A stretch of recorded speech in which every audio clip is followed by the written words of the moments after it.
pergunta. Peraí, deixa eu só me apresentar, daí eu continuo com aquele bagulho do Skype que a gente tava falando e tudo mais. E aí, pessoal, bem-vindos ao Sem Fitas Podcast. Meu nome é Lourenço Branzato e hoje estamos aqui com o Fábio Campos. Mano, se apresenta pro pessoal. Bom, eu sou Fábio Campos, eu sou ator, dublador, diretor de dublagem. Esse ano eu faço 14 anos de carreira na dublagem, sou ator profissional há 16. E é isso. E, cara, então, sobre a coisa do Skype, não é determinada, tipo assim, pelos dubladores que eu já chamei, né? A gente tem aqui Andrés Godeta e Marciano, a Beatriz Villa, são incríveis, aliás. É, Vocês não fazem isso o tempo todo. Tipo, tem determinados lugares onde vocês utilizam o Skype, mas não é o tempo todo, né? Na do Brasil a gente usa o Skype bastante, mas só para transmissão de vídeo, né? Para a gente poder dublar remotamente.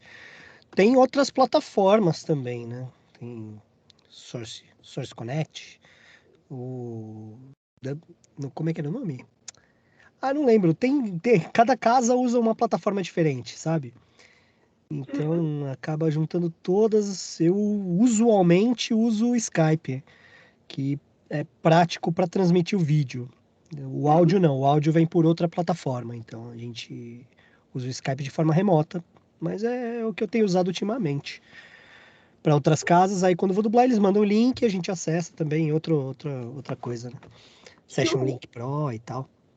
o áudio do Skype é muito ruim. É muito... Muito, muito. E apesar de ser um aplicativo de reunião, né? Ele prioriza o seu áudio. Aí a gente tem que ainda mudar o microfone quando vai trabalhar com ele, mas acontece, né? Uhum, São empecilhos sim. do dia a dia. É, e a última pergunta sobre o Skype.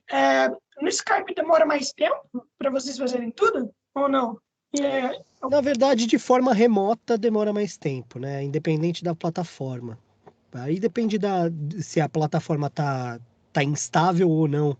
Se ela estiver muito instável, fica bem demorado o processo de dublagem, mas geralmente tem sido bem rápido tudo. Tá quase no ritmo do estúdio mesmo. uhum.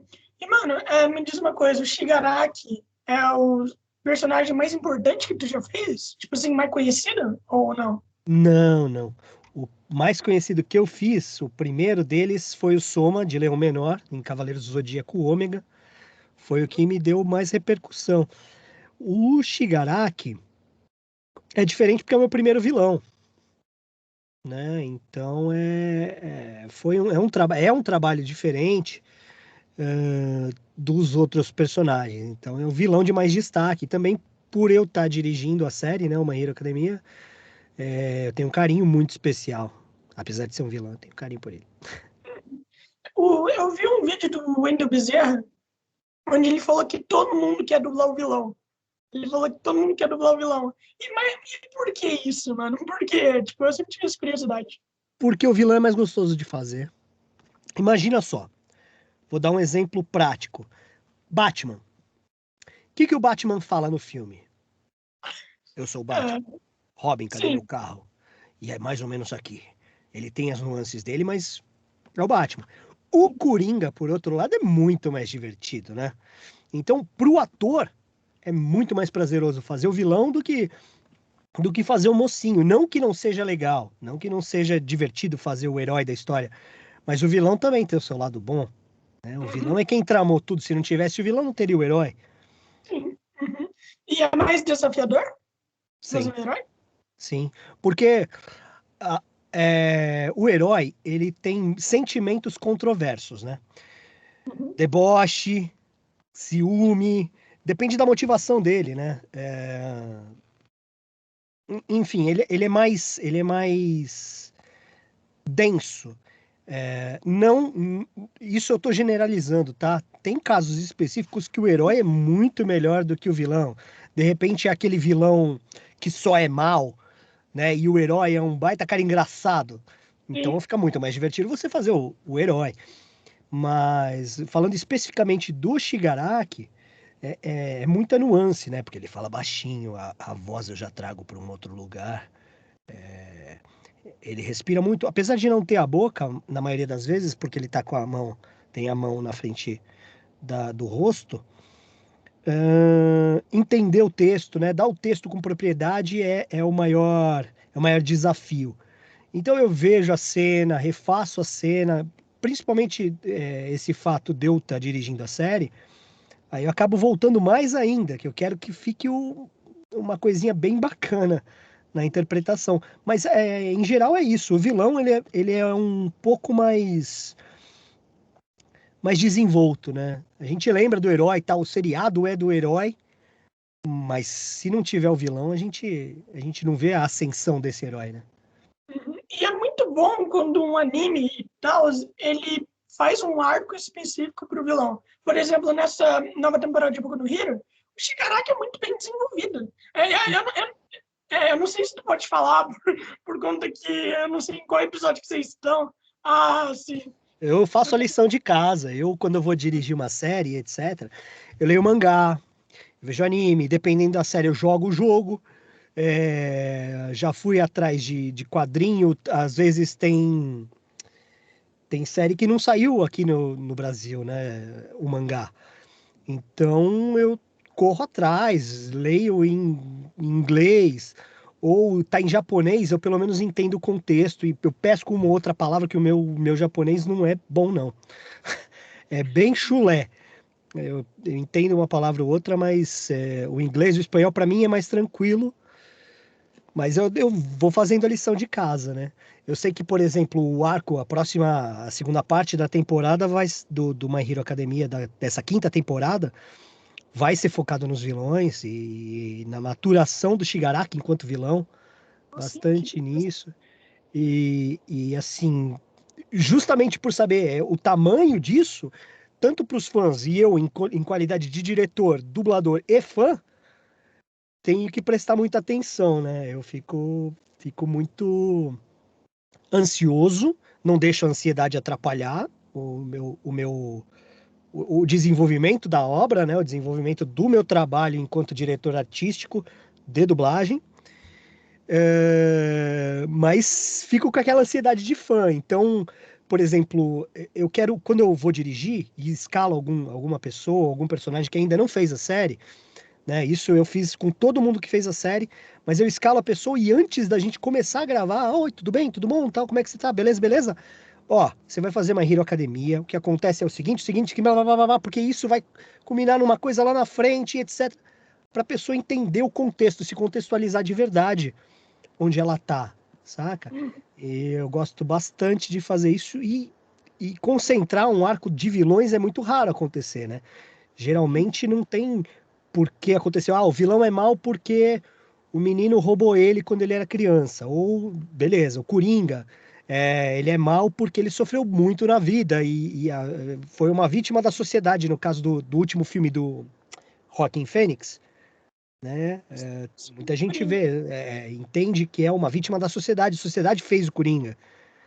Então, cada um tem a sua motivação.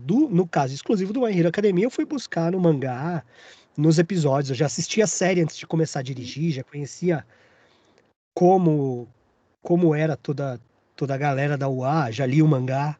Então, é isso. Fico muito feliz que tem um arco de vilões. tipo assim, é que o problema de Boku no Hero era o quê? Eles tinham muito vilão.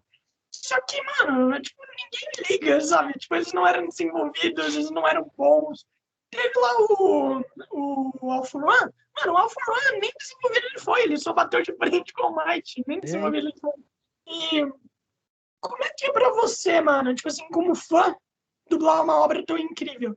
E mais uma pergunta. Quando você tá lendo os quadrinhos, por exemplo, você é fã da obra e tal, daí tem coisa do Shigaraki, você fica lendo com a voz de Shigaraki ou não?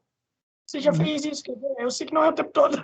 não, já fiz isso, mas vamos voltar na primeira parte. Peraí, recapitula a pergunta para mim. É a pergunta do desenvolvimento dos vilões e como é dublar o vilão sendo fã da obra. Tá. Bom, o desenvolvimento dos vilões é muito legal, né? Entender a motivação de cada um e a evolução de cada um, isso vai ser muito visto. Também não quero dar spoiler para quem estiver ouvindo e vendo, Mas o desenvolvimento vai ser muito bom, vai mostrar que os vilões não são só maus, né? Eles têm as motivações. Acho que o Twice mostrou já na temporada anterior, né? A Uhum. motivação dele. Mas vai mostrar como eles desenvolvem, porque os vilões, em geral, são os contrapontos dos heróis. Então, isso falando especificamente de My Hero Academia, mas em muitos casos é isso. O Midori amadureceu, ganhou poder, amadureceu esse poder, amadureceu o corpo para esse poder e tal. O Shigaraki não mostrou nada disso. Espero que mostre logo menos, né? Uhum. Então esse desenvolvimento do vilão, você acaba criando uma identidade de gostar e odiar ao mesmo tempo, né? Você odeia que não odeia o vilão, entende? Você acaba gostando do vilão, entende as motivações dele, mas, claro, vai torcer pelo herói, porque o que o vilão faz geralmente é muito egoísta, geralmente serve para encher a bola do vilão. Isso já puxa um gancho para outra pergunta, que, cara, eu fiquei muito feliz quando falaram, Fábio, você vai ficar com uma Hero Academia, beleza? Beleza. Falei, nossa, claro. É... E aí eu falei, pô, quero fazer o Shigaraki. Entendo como é, sei como é, e eu tenho uma oportunidade de fazer o meu primeiro vilão. Eu vou fazer o Shigaraki. Pensei, escolhi o elenco e fomos fazendo. E nisso eu me emocionava, porque eu já começava a assistir o próximo episódio, que ainda não tinha sido escalado, só tinha sido traduzido, e já começava a imaginar as vozes. Ficava, pô, o Nestor, a hora que fizer isso aqui vai ficar animal. Que nem no episódio 2. Episódio 2, eu já sabia que ia ser o Nestor, tá? Mas já tinha visto o episódio 2. E eu lembro que tinha uma cena, a condensação desse poder, e ele fala com uma propriedade. E eu lembro que no dia tinham estagiários assistindo. Eu falei, gente, vocês estão tendo o privilégio de ver um cara que é muito bom fazer um papel muito bom de um jeito muito bom, saca? Enquanto fã, eu tinha esse olhar de eu quero assistir um desenho fácil. Eu não quero assistir um desenho onde as pessoas estão falando e eu não entendo o que elas dizem. Elas só Uhum. encaixam na boca, saca?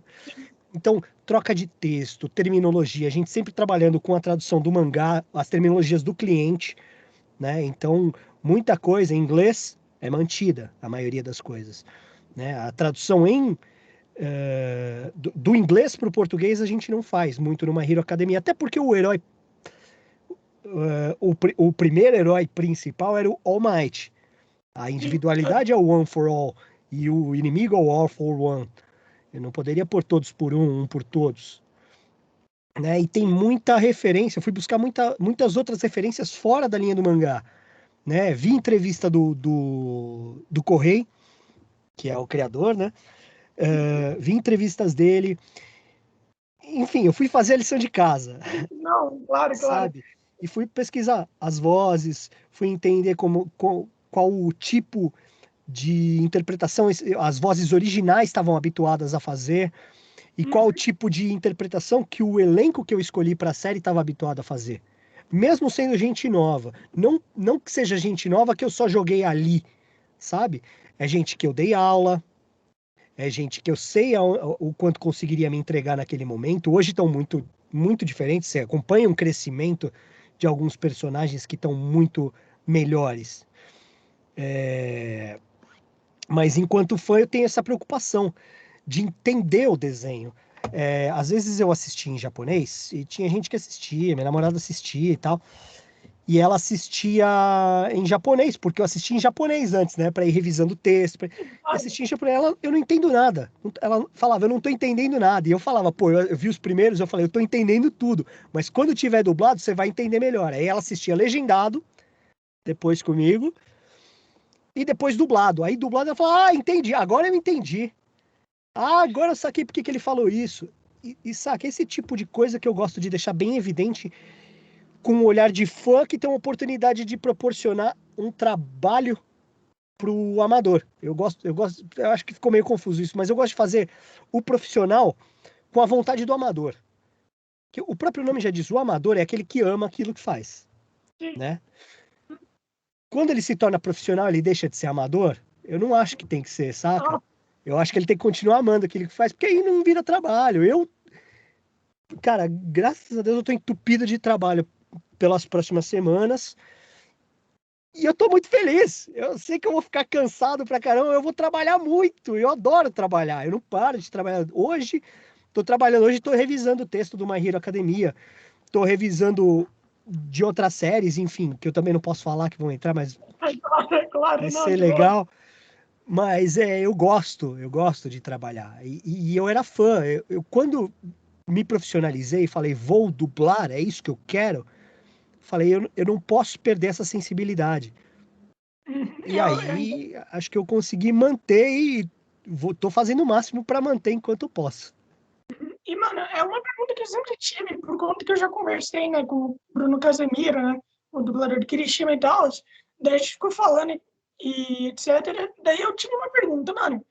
Por exemplo, vocês falarem do mangá, né, vocês falarem do mangá e tudo mais, isso não pode, e daí vocês dão spoiler, né, ao falar do mangá, isso não é considerado uma quebra no contrato de sigilo? Já que vocês estão meio que dando spoiler do que vai acontecer? Ou não? Se a gente falar para lerem o mangá, Não, não. Vocês contarem spoiler do mangá, não pode ser considerado uma quebra de contrato? não, porque ainda Por não você... foi nem produzido. Ah, não, é que vocês estão contando o que está acontecendo, daí eu sempre tive essa dúvida. Se Ah, alguém tá. conta. Não, mas já foi publicado, eu acho que não tem problema, aí não é quebra. Mas, Ah, por tá. exemplo, já sabem que as vozes estão definidas. O Casemiro faz o Kirishima, tô fazendo Shigaraki. Então, beleza. Tudo que tá rolando no mangá, provavelmente a gente vai fazer. Sim, aham. Mas, como o mangá já foi publicado, a obra já tá autorizada aí ao ar. O que eu não posso fazer é dublar cena que ainda não aconteceu. Não posso pegar, botar no meu Instagram. Eu aqui, eu tenho acesso aos vídeos. Hoje, acho que saiu um episódio novo, né? É de Uhum. sábado que sai na Funimation. Eu tenho acesso ao episódio da outra semana. Entende? O que eu não posso fazer é falar, ó, semana que vem vai acontecer isso, isso, isso e isso. Que não tiver naquele resuminho que tem no final do episódio. Se não tiver ali, eu não posso falar nada. Sim, não, tipo, é que eu sempre tive essa dúvida, sabe? Tipo assim, eu tava falando com o Bruno Casimiro sobre o Kirishima e as coisas que acontecem com o Dabi, né? E tal, Hum, daí eu fiquei pensando, mano, mas tipo, vocês estão falando que tá acontecendo, o que vai acontecer é nessa não. temporada, não tem problema? O contrato, ele trabalha durante o processo de dublagem, né? Se você não assina o contrato, você não pode nem entrar no estúdio para dublar. Então, Uhum. beleza. O que ele não pode fazer é dizer que tá dublando antes de lançar. Ah, sim. Aham. Ah, tô dublando a cena do Shigaraki ali com o Não posso falar. Nem que dublei tal cena. Esperou, lançou, aí no dia eu posso falar o quanto quiser. Uhum. Aí é E tranquilo. quanto tempo normalmente dura o contrato? É até acabar ou tem alguns meses depois? Não, não, é até o lançamento só. Ah, tá. Até o Beleza. lançamento. E, mano, Lançou, já era. Pode divulgar à vontade. tu virou diretor há quanto tempo mesmo? 14 anos? Não, eu sou dublador há 14. Ah, Eu tá. dirijo. O meu primeiro trabalho de dublagem foi no jogo Alma dos Soldados do Cavaleiro Zodíaco do PlayStation 4. Eu olho agora quando lançou, hein? Alma dos Soldados. Foi o meu primeiro trabalho de tradução e foi de tradução, de direção, acho que foi 2015. 2015. Então faz 6 anos que eu dirijo. Que eu Uhum. dirijo dublagem. Foi meu primeiro trabalho de direção e foi quando eu fiquei feliz, porque todos os caras mais antigos da dublagem aceitaram minha direção, já me conheciam, né? Porque eu já tinha gravado todo mundo, já tinha trabalhado com todo mundo. Então eu fiquei meio receoso, eu fiquei meio com medo, assim, de primeira. Natural, né? A gente vai. Pô, os caras da dublagem, dirigiu o Baroli, o Carlinhos, é... pô, o Lafay foi legal pra caramba, o Marquete, a gente ficou amigo ali. Tiraboschi, o Carlinhos Silveira, a gente se encontrava em outro estúdio, olha, ele falava, sai de perto de mim. Porque a gente ficou acho que 2 semanas, das 2 às 6 da tarde, todos os dias, Nossa. fazendo chaca no game. Porque era muito conteúdo, era muita coisa pra fazer. E eu fiquei com medo deles não aceitarem. Falar, quem que é esse moleque? O Fábio tá dirigindo agora? Fábio, pô, com 8 anos de dublagem, já eu tinha começado a dirigir, né? Aí eles foram de boa, pô, foi muita gente. No fim da semana ficava também de tarde com Baroli também, das 2 às 6, no bloco seguinte. Aí no fim, cada dia um pagava o café. Ou era eu, ou era o Baroli, ou era o Maia, o Guilherme Maia, que era técnico, era meu técnico na época, que faz o Best Dynasty no My Hero Academia, que também é ator. E aí a gente ia nessa, e aí a gente acabou ficando amigo. Eu fiquei feliz, né? Porque eu tinha me consolidado como diretor ali. E depois disso, aí eu dirigi. Acho que no TV Brasil tá passando recente Ângelo, as regras de Ângelo. Eu dirigi a terceira temporada. Foi muito legal. O Cavaleiro do Zodíaco Ômega, a segunda temporada eu dirigi. Do lado do Hermes, era eu e o Hermes, a gente dividia a direção. E aí eu lembro que na época eu fiquei amigo da Sheila Dorfman, que aí eu chamei ela para fazer a Nana Shimura no My Hero Academia. É, do Felipe Maia, Cara, do Juarez. o Felipe Maia é incrível, mano. Ele é Mano, muito gente fina, cara. sou um grande fã do Felipe Maia, mano. É sério, eu acho ele incrível. Ele faz a voz do Lanterna Verde, né? A Sim, voz dele do Lanterna Verde é maravilhosa. Cara, eu amo aquela voz, de verdade. é legal demais. Ele fez o Gentle Criminal no My Hero Academia. Ah, É ele e é, a Flávia Sadi. cara, o Gentle Criminal é incrível também. Eu espero muito também que ele volte, né? Eu espero muito. Ele É muito merece voltar. legal, é muito legal. Ele é vigilante, né? Aham, sim. É dos Tipo, ele não é vigilantes. basicamente um vilão. Ele, né? Ele tem as motivações dele, mas ele quer se fazer conhecer. É isso, é fama. Uhum. Mano, como é que é dirigir um jogo? Por conta que até agora eu conversei com um monte de gente que dirigiu anime e tudo mais, mas nunca um jogo. Como é que é dirigir um jogo? Cara, o jogo é complicado, é complicado. Eu lembro que, especificamente, esse foi o único jogo que eu dirigi.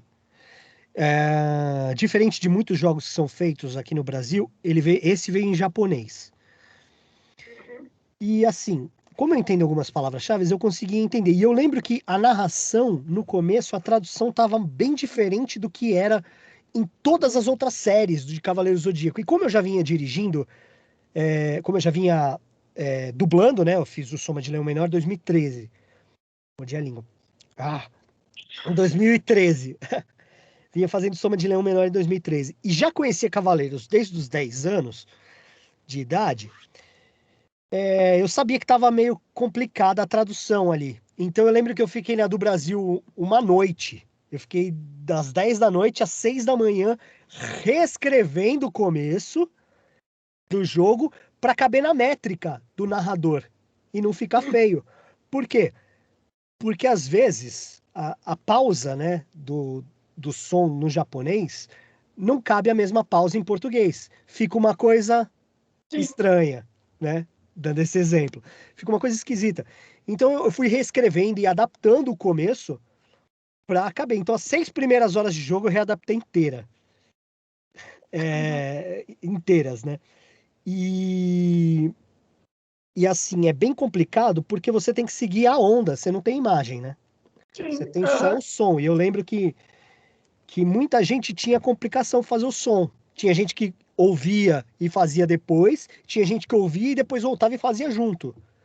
Só que Uhum. seguindo a onda na tela. Tinha o texto e a onda, né, do gráfico de som na tela.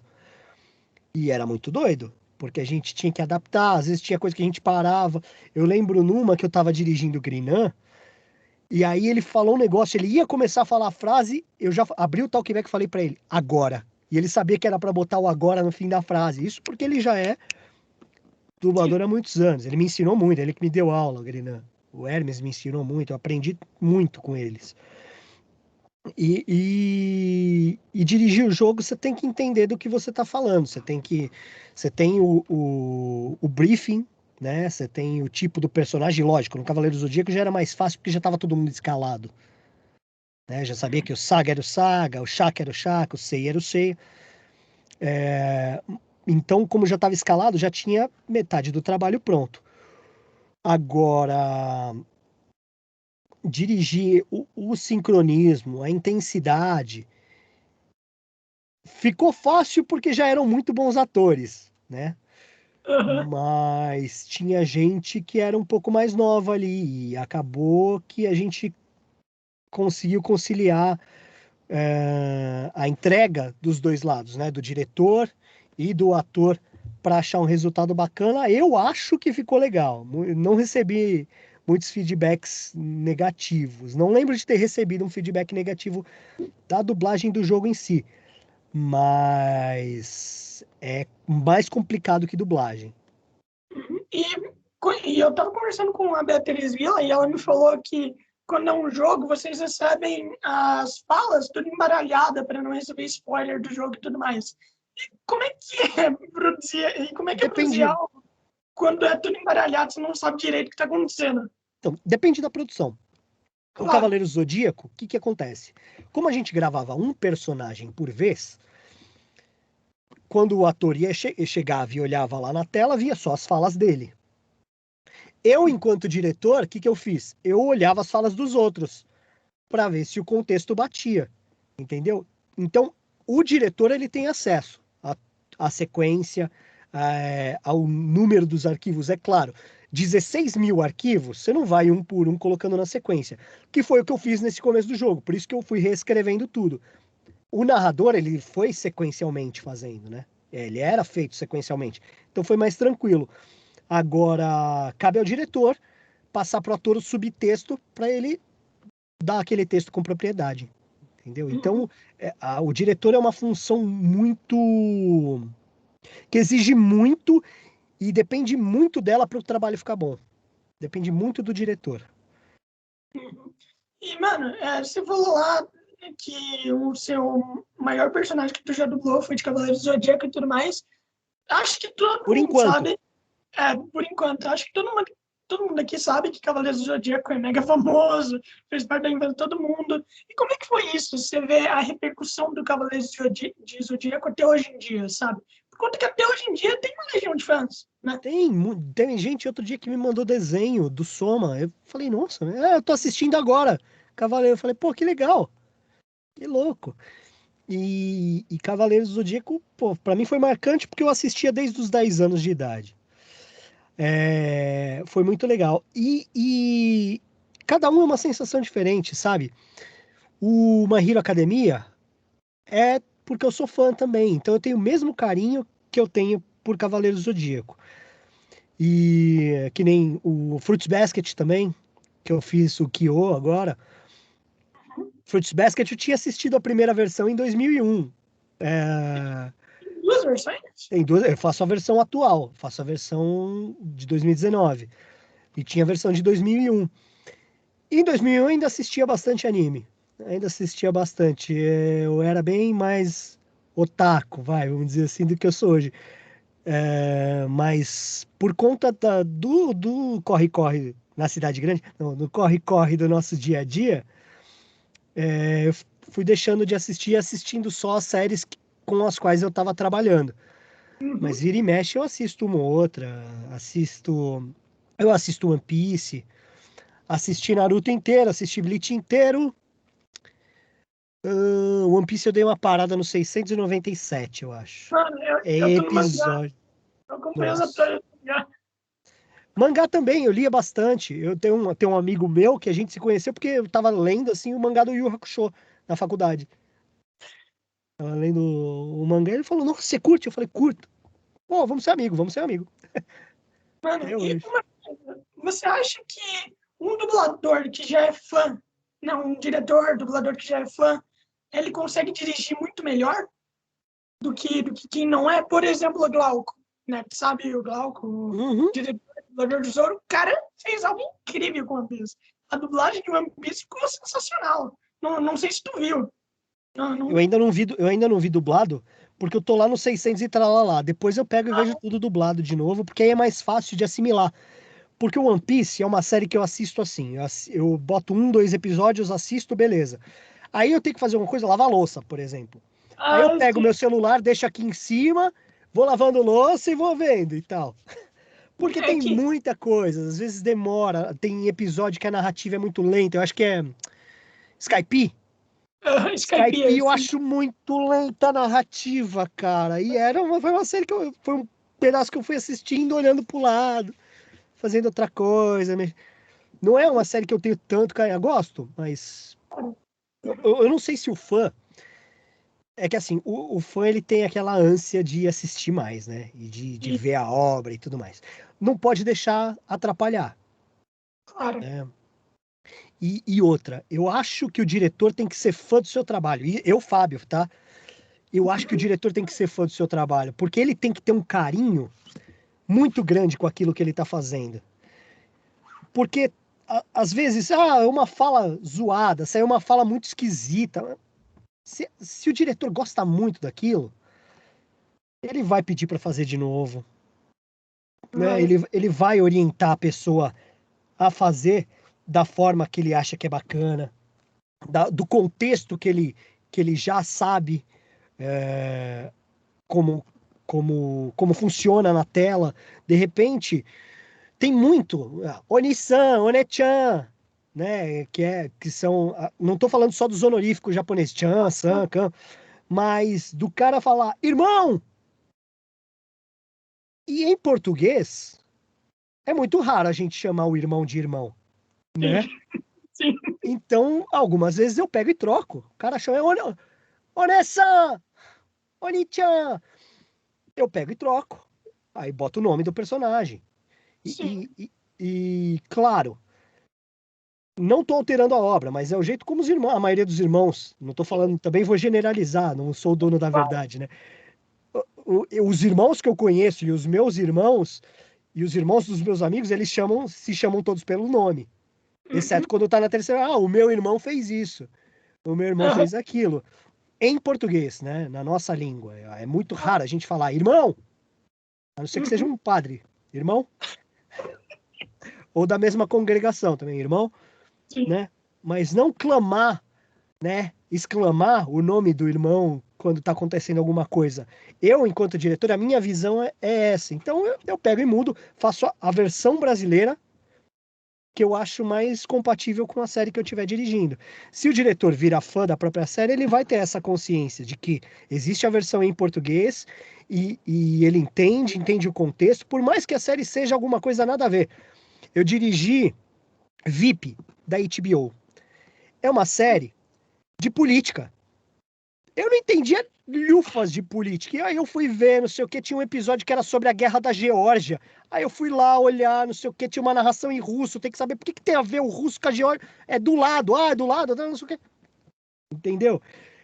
Porque Aham. aí o diretor, o fã, o que, que o fã faz? Olha primeiro, olha a capa do anime, né? Já olha, vou assistir esse aqui. Ou então, o My Hero Academia foi indicação de um amigo meu, Fábio, saiu um desenho novo, um mangá novo, tá, uma Hero Academia, você já viu? Não, não vi. Comecei a ver, viciei, virei fã. Aí falei pra esse meu amigo, vou dirigir. Ficou doido. E aí o VIP eu não entendia nada, só que eu fiz que nem o fã faz. Ele vê a capa do anime, ele fala, vou assistir isso. Gostei do anime, vou pesquisar. E aí ele vai pesquisar. E eu faço isso com as minhas séries, entende? Eu vou pesquisar, eu quero saber o que está acontecendo para cercar, para minimizar os erros, entende? Sempre tem erro. Às vezes passa alguma coisa, às vezes uma boca falta, e às vezes são erros técnicos, às vezes erros de intenção, principalmente quando a gente divide direção, às vezes. Mas cabe ao diretor ter esse carinho com a série, esse olhar do fã, né? Enquanto Sim. tá trabalhando, é o profissionalismo que impera, mas o carinho tem que ser igual do fã. É aquele lance do amador e do profissional também. E, mano, todo mundo aqui sabe que a dublagem de Yu Yu Hakusho é maravilhosa. Todo mundo aqui sabe. Você acha que a dublagem de Yu Yu Hakusho serviu como inspiração para várias dublagens que estamos tendo atualmente? Inclusive, sobre aquela coisa lá da dublagem de One Piece, um monte de gente tá falando que a dublagem é comparável com Yu Yu Hakusho. Sabia? Eu ainda não, Tipo, eu cara, ainda não vi dublado. Ainda não vi aham. dublado, não posso opinar. O Glauco, eu conheço o trabalho dele, Não, não, não tenho do que eu falei falar. isso. Eu falei isso por conta que você gosta de Yu Yu Hakusho e eu achei, Sim. pô, mano, se eu falar isso, o cara vai querer ver a dublagem daí. Eu vou ver pra frente. Agora não vai rolar por conta Claro. das séries. Mas eu vou ver. Sim, vou ver sim. Não sei até que ponto influenciou. E o Hakusho realmente tinha muita coisa. Foi uma versão bem brasileira, né? Aham. E uma época da minha vida, quando eu tava de técnico ainda, eu gravava com o Peterson, com Peterson Adriano, que era o Coema. E o Peterson tinha vindo para São Paulo, que ele ia dirigir, acho que eram alguns episódios de Chaves. Mentira! Os episódios de Chaves ele veio dirigir depois. Era... Lembra aquele desenho do Marvel Super Heroes? Que eram uns bonecos cabeçudo? Lembro. Era Marvel Super Squad, alguma coisa assim. Squad, esse mesmo. E eu era o técnico. Eu gravei uma temporada foi gravado em 2 lugares. Os dois, um São Paulo e Rio e outro só em São Paulo. A versão São Paulo e Rio eu gravei como técnico uma boa parte, porque tinha gente de São Paulo que fazia. E o Peterson Adriano, que é o Coema no Yu Yu Hakusho, ele me falou que às vezes o script deles, do Yu Yu Hakusho, vinha em espanhol. Ou não vinha traduzido. Então eles iam metendo o caco. O que é o caco? É aquela coisa que você improvisa em cima. Sim. Não sei o que o Yusuke devia falar no original, mas rapadura é doce, mas não é mole, não. É uma expressão brasileira pra caramba. Assim como, sei lá, pode tirar seu cavalinho da chuva.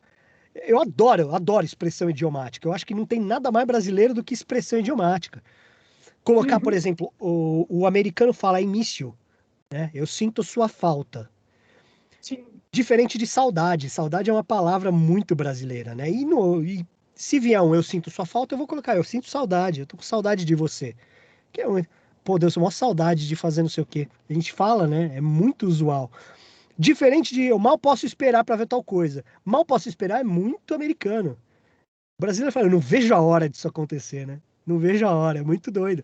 Então, entender essas expressões do nosso idioma, eu gosto muito de etimologia da palavra, saber de onde vieram as palavras e tal. Então, eu estudo bastante português para isso acontecer, para ter para poder dar um texto mais solto, que não vá ferir o contexto do original, mas que seja uma versão brasileira. E o Hakusho dá um show nisso aí, né? Justamente porque os atores são muito bons e conseguem pegar esse texto rápido e já jogar na tela uma versão brasileira. Um exemplo é o Kurama, que era o Duda Ribeiro. Chamei ele para fazer uma Hero Academia. Acho que o episódio que saiu essa semana, saiu hoje ou semana passada, não sei. Ele é um dos portadores do One for All, né? Ele é o Gabriel. Cara, mano, me diz uma coisa. Qual foi o personagem mais difícil para você dublar? Espera, e mais uma pergunta. Você acha que a voz original, dependendo da língua em que está, pode acabar atrapalhando a dublagem brasileira? Tipo o que aconteceu com Dragon Ball Z, que os caras tiveram que... Dragon Ball Z é a edição portuguesa, tá? A edição portuguesa, que os caras tiveram que dublar em cima da francesa. Você acha que pode atrapalhar? Olha, no caso de anime, não acho. Tem algumas coisas esquisitas. Por exemplo, a interpretação do espanhol é diferente da nossa. Então, tem intensidade, às vezes, em lugar que não tem pra gente, pra brasileiro, tá? Não tô falando que tá errado ou que é ruim a interpretação deles, mas é diferente. Então, a gente ouve, o ideal é que seja tudo em cima do original, do idioma original, que seja japonês, italiano.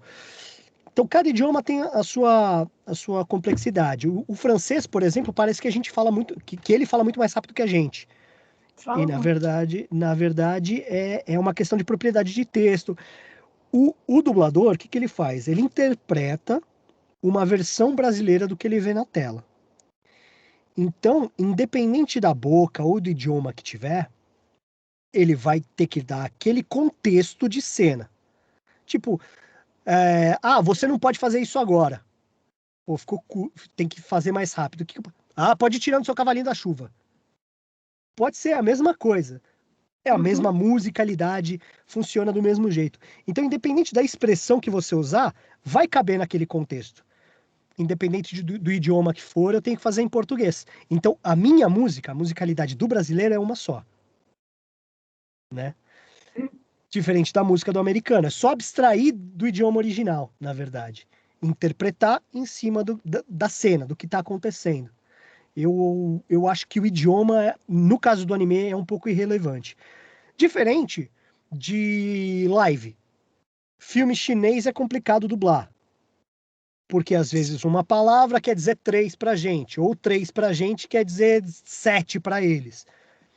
Uhum. Então, cabe ao dublador e ao diretor trabalhar o texto, né? Ah, preciso botar mais 15 palavras, diretor. O que que eu faço? Ah, vamos criar uma frase que tenha a ver com o contexto para que você possa colocar. Uhum. Entende? Esses dias eu fiz um documentário polonês. Não falo polonês. Não conheço nenhum polonês se ele estiver na minha frente. Então, é, é isso. Eu acho que a gente tem que entender, fazer a versão brasileira, independente do idioma que for.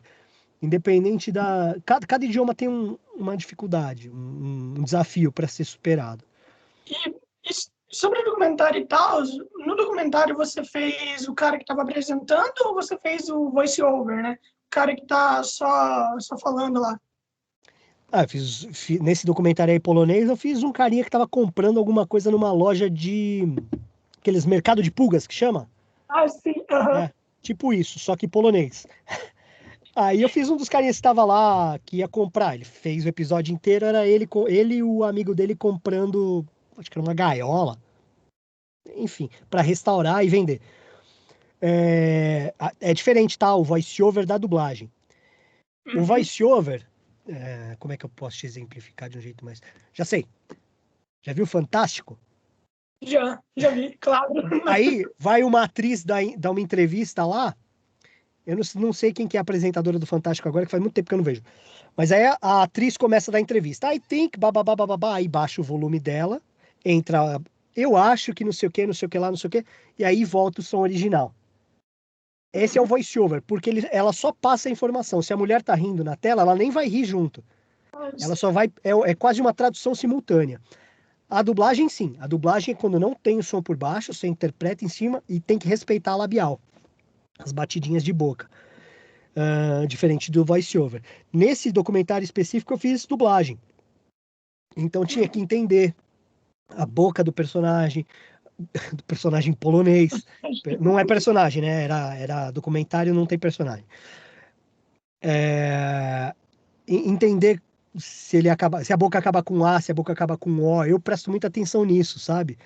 Porque aí eu Uhum. troco a palavra, ou eu faço a inversão, eu reconstruo a própria frase para acabar com uma palavra com O no final. Eu gosto quando parece que fala português, eu acho bem legal. E lógico, a interpretação tem que estar certo, o volume tem que estar certo. Né? Aqui, beleza, a gente está conversando um com o outro, geralmente, quando eu vou dar aula, eu uso esse mesmo tom de voz, que é um pouco mais acima. Mas quando eu vou conversar, eu falo aqui mesmo, que eu gosto de falar mais baixo. Sim, e, cara, tipo assim, documentário deve ser mais complicado, pois você não tá dublando personagem, né? Você tá dublando pessoa, e as pessoas, elas têm seus jeitos diferentes, né, de falar. Você acha que é muito mais complicado? É complicado porque é o ritmo do outro. Claro. No cinema, que seja, tudo, tudo que é dito por algum motivo. Que seja um bom dia. Então, tudo Uhum. que é dito lá é importante, tem a deixa, tem o seu momento de ser dito. Quando é um documentário, vamos supor de depoimento, que você passa uma cena da pessoa fazendo de carro, por exemplo. Aham. Ah, aqui, passa não sei o quê. Ah, vamos pintar aqui. Aí vem o cara. Eu acho que esse carro vai ser muito legal, porque não sei o quê, não sei o que lá, blá, blá, blá. Só que o cara lá na tela, ele tem as pausas dele. E eu, enquanto dublador, tenho que me acostumar com as pausas dele, mesmo que ele continue falando um monte assim depois, e eu tenho que continuar junto no mesmo fôlego que ele tiver, porque se ele armou aquele fôlego, eu tenho o mesmo fôlego que ele para armazenar e dar o texto no final, entendeu? Exemplificando dessa forma, eu acho que deu para sacar. Cada um tem um trejeito. O importante é você entender esses trejeitos, entender, claro, o que ele quer dizer. De repente ele para no meio e faz um. Eu acho que é quando a gente para e pensa no que vai dizer. Então, entender essas minúcias de interpretação é fundamental para dublar bem um documentário. Uhum. E, mano, quanto tempo é necessário para se tornar um professor de dublagem? Depende. Claro. Eu fiz um caminho meio torto, né? Porque eu comecei, quando eu comecei, eu entrei na do Brasil para fazer o curso. Falei, vou fazer o curso. No segundo mês de curso, eu já estava a corda no pescoço, não ia conseguir pagar a segunda mensalidade. E aí eu lembro que eu tava vindo de uma entrevista de emprego, aí eu tava de social e tudo mais, a Zódia falou, você não quer aprender a mexer na parte técnica? Enfim, aprendi e comecei a fazer a parte técnica. Então eu gravei muitas aulas da do Brasil. Muitas. Tinha aula toda semana, todos os dias. Como eu gravei muita aula, deu 5 anos e eu não conseguia mais conciliar minha agenda de dublador e de técnico, aí eu cheguei e falei com a Zod, com o Hermes, falei, olha, obrigado por tudo, estou à disposição quando precisarem de mim para dublar, e é isso, eu não consigo mais conciliar minha agenda, se eu forçar, eu posso acabar dando mancada com vocês como técnico, então, obrigado Zod, obrigado Hermes. Aí a Zódia deu 2 meses, a Zódia me ligou e falou, Fábio, você não quer vir aqui dar aula? Tinha 5 anos de dublagem, mas já tinha visto 5 anos de aula e gravado 5 anos de aula com muitas turmas diferentes e gravado o elenco inteiro de São Paulo e algumas pessoas do Rio, como eu te falei. Aí eu falei, Zódia, será? Isso eu já tinha substituído o professor que tinha chegado atrasado, tinha dado uma aula que não contou para os alunos, a Zódia foi e gostou da minha aula. E aí eu fui aprendendo a dar aula lá junto com o Hermes. Então eu tinha 5 anos de dublagem quando eu comecei a dar aula, mas com essa bagagem de ter gravado todo mundo várias vezes e ter gravado gente de fora de São Paulo. Então eu vi muita interpretação de muita gente e vi muita aula. Então eu fiz esse caminho torto. Não tem um período, uma data específica para você ser um professor de dublagem. Se você quiser agora, você pode criar um curso de dublagem. O problema não, né? O que acontece é que as pessoas vão lá e vão falar, pô, mas com quem que eu tô tendo aula? Saca? Esse era o meu medo quando eu comecei a dar aula. Só que nesses 5 anos eu já tinha feito alguns protagonistas, então eu já tinha conseguido um currículo bacana para dar aula e tal. E aí eu tinha uma consciência do que era dublagem. Claro, o meu trabalho foi melhorando conforme os anos foram passando, né? São quase 10 anos já dando aula, são 9, né? Faço 14 esse ano, são 9 anos, vão ser 9 anos dando aula. Então, o meu trabalho foi melhorando, eu consegui impulsionar muita gente que hoje está no mercado, eu fico muito feliz com isso. A prova disso são o Jonas e o Rodrigo Martins, que são diretores hoje, eles foram meus alunos, saca? Então, entender, caralho, os meus alunos estão dirigindo, é muito doido, né? E ter uma conscientização do que é dublagem. Acho que isso é fundamental. Saber passar com segurança para o ator e entender o quanto o ator pode te entregar ali dentro do estúdio. Muitos professores de teatro dão aula muito bem de dublagem. Muitos professores de teatro não conseguem nem dublar. Então, depende da bagagem, depende do empenho de cada um. Mano, a gente já tá ficando quase uma hora, então a gente já vai acabar, mas deixa eu te fazer duas perguntas antes. Você sempre quis ser dublador? Hã? Não, tá, não. A pergunta é, você sempre quis ser dublador ou não? Se eu sempre quis ser dublador? Então, Aqui teve um problema onde eu falei, depois eu só falei, tipo, do nada, você quer ser dublador? Eu nem dei uma pausa, nem nada, né? não, quando eu era criança, era engraçado, porque eu não queria jogar bola, eu queria ser o pica-pau. Eu entendo. Meu sonho era ser vendedor de chiclete no farol. Olha aí que da hora. Cara, é muito louco. E aí, cara, as coisas foram acontecendo. Eu me formei em publicidade. No terceiro ano da faculdade, eu descobri que eu queria dublar. Eu tinha feito um trabalho com dublagem. Aí eu fui fazer um curso, eu tinha 19 anos. Fui fazer um curso de dublagem e o professor chegou e falou: Olha, vocês têm que tirar um DRT, vocês têm que fazer teatro e tal. Falei, putz, tá bom. Só que eu tava fazendo faculdade, esperei acabar a faculdade, saí do trabalho que eu tava, eu era bancário, saí do trabalho que eu tava, com a rescisão do meu trabalho, eu comprei um baixo acústico e paguei o curso de teatro.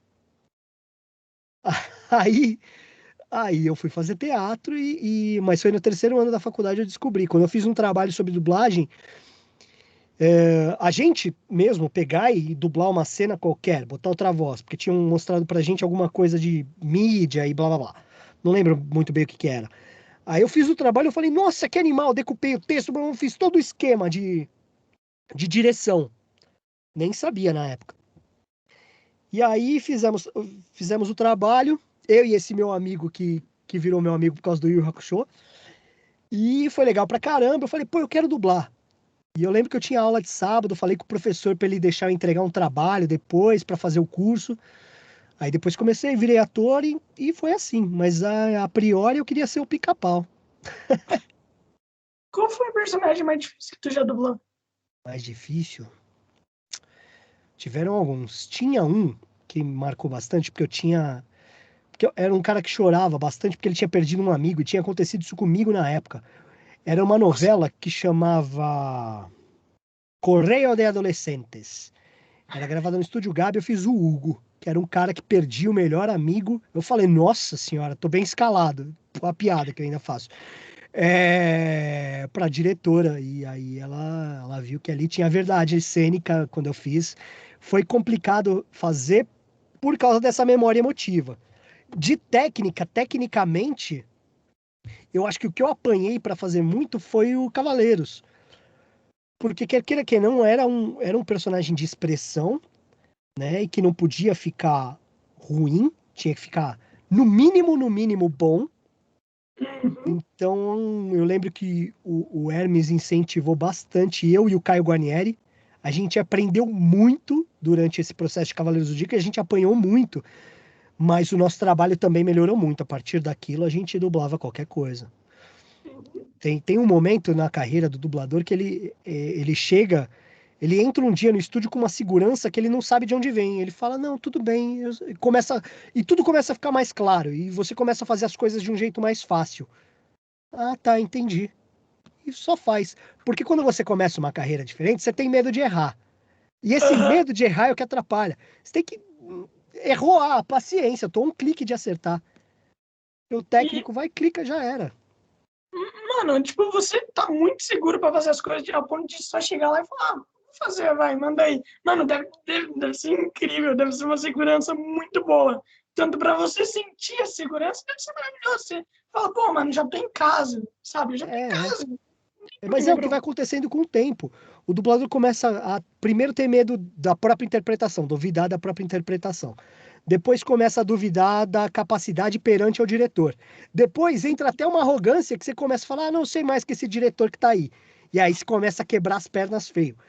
E aí, e aí chega um belo dia que você fala, então tudo bem, eu sei fazer o trabalho, eu vou fazer, aí você chega e faz. Ah, acabou? Acabou. Tá. Aí você chega no outro dia, a mesma coisa, você vai e faz. Aí chega um terceiro dia, você fala, ah, vai, vamos fazer, eu sei como é que faz. Só que aí chega no ponto principal, que é o ponto que você pensa na dublagem caso a caso. Porque a dublagem é um estudo, cada cena é uma cena que a gente nunca viu, Uhum, né? sim. E quando chega nesse ponto é que o dublador já tá mais maduro, mais calejado, ele entende a interpretação em cima da cena, entende o que precisa ser feito tecnicamente, ele entende a mecânica, que é botar palavra, cortar palavra, fazer pausa, e a orgânica, que é interpretar, né? Que é Uhum, sentir o que a pessoa da tela está sentindo. Por pior que seja o sentimento, não cabe a nós julgar, né? claro. Mano, eu só queria agradecer você por ter aceito. Inclusive, eu tenho um outro pedido para te fazer. Final do ano, eu tô pensando em chamar uns dubladores para a gente falar sobre filmes de Natal, sobre como é dublar, dirigir e tudo mais. Eu quero te convidar. Quem já aceitou participar é a Andressa Bodei e o André Rinaldi. Legal, Ele já vamos. Pô, sim, é claro, né? Se todo mundo, é claro, tem que ter o tempo disponível, né? Por conta que é Natal, eu sei tá aí que o episódio de Natal do My Hero Academia, hein? pô, da hora demais, da hora demais. Sim, da hora demais. Mano, muito obrigado por ter aceito. Espero que Imagina. tenha gostado. E, velho, e é isso. Ah, você quer divulgar suas redes sociais? @fabioreallyfest.com.br. Não, @FabioReallyFest é o meu Instagram. Quem quiser, é só acessar lá. Então é isso, mano. Obrigado e tenha uma boa tarde. Valeu, eu que agradeço. Boa tarde, até mais.